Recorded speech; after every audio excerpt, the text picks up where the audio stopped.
Hai, perkenalkan nama saya Grace Angel Natasha Sitepu dengan NIM 2113010055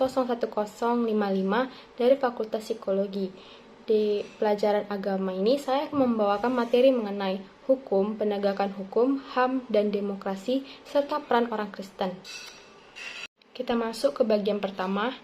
Jauh sebelum manusia berpikir akan ihwal negara dan hukum, setiap individu telah mengikat dirinya pada aturan kolektif.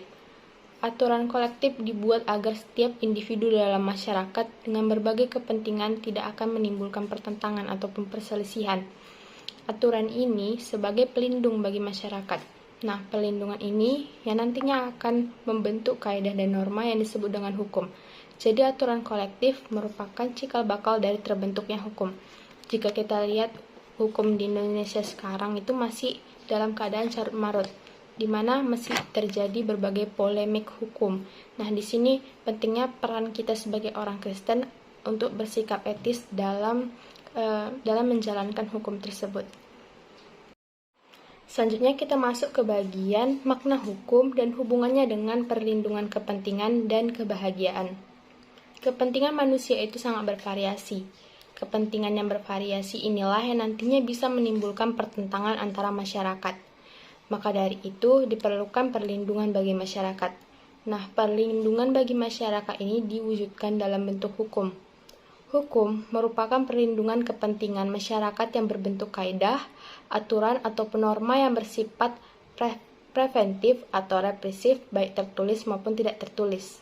Dengan adanya hukum, kepentingan masyarakat dapat diatur dan terjalin dengan kebaikan dan kebahagiaan. Selanjutnya, kita akan masuk ke bagian penegakan hukum.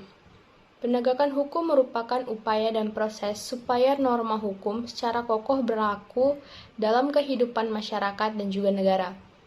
Ada beberapa aspek yang penting dalam penegakan hukum. Ada 5 aspek. Yang pertama itu faktor hukum. Maksud dari faktor hukum ini sendiri adalah hukum tersebut akan berdiri tegak dan dapat dijalankan dengan baik apabila hukum mencerminkan nilai-nilai keadilan itu sendiri. Yang kedua, penegak hukum. Penegak hukum dimaksudkan adalah orang yang menjalankan hukum. Nah, di sini diharapkan agar para penegak hukum itu berlaku adil. Yang ketiga, fasilitas yang mendukung. Fasilitas ini nantinya akan dibagi menjadi 2, yang satu perangkat keras, yang kedua perangkat lunak. Perangkat lunak ini contohnya seperti pendidikan. Kalau perangkat keras contohnya adalah alat-alat yang akan digunakan oleh para penegak hukum.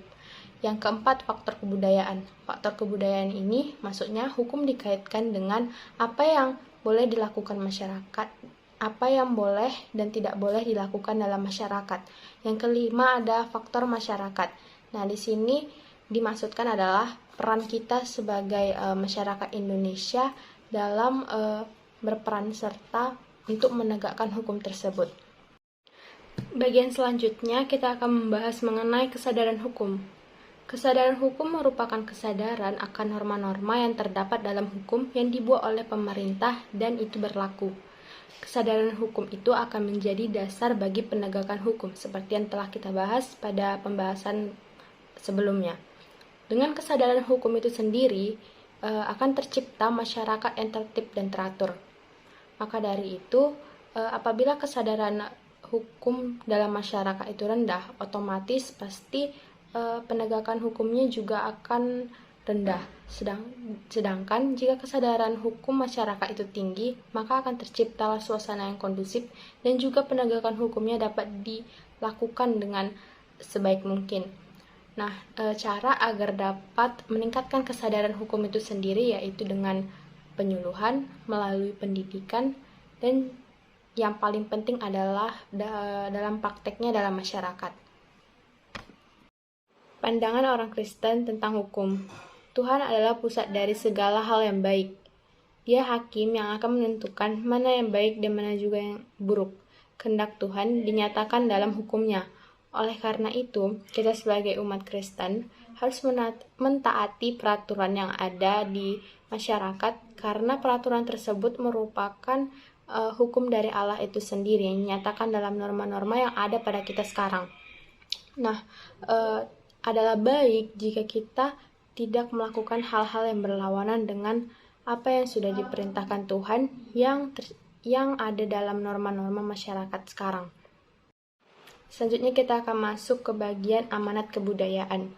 Nah, pandangan hukum dalam cerita di Alkitab dimulai dari Kejadian, dimulai dari kisah kejatuhan manusia dalam dosa.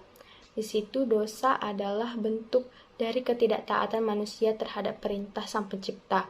Di situ dalam cerita itu digambarkan kalau manusia melanggar perintah Allah dan merusak citra Allah. Nah, di sini dapat disimpulkan kalau bukan manusia yang berkeinginan untuk melakukan dosa, tapi manusia berkeinginan untuk mendapatkan kebahagiaan atas dosa yang dilakukan. Jadi bukan kebahagiaan yang didapat, melainkan hukuman yang kekal. Kematian kekal adalah bentuk hukuman kekal akibat pelanggaran manusia. Namun, hukuman tersebut tidak mengurangi kasih karunia Allah terhadap manusia. Lewat penebusan dosa yang dilakukan oleh Yesus Kristus, itu menjadi jembatan bagi kita untuk memperbaiki hubungan kita dengan Allah.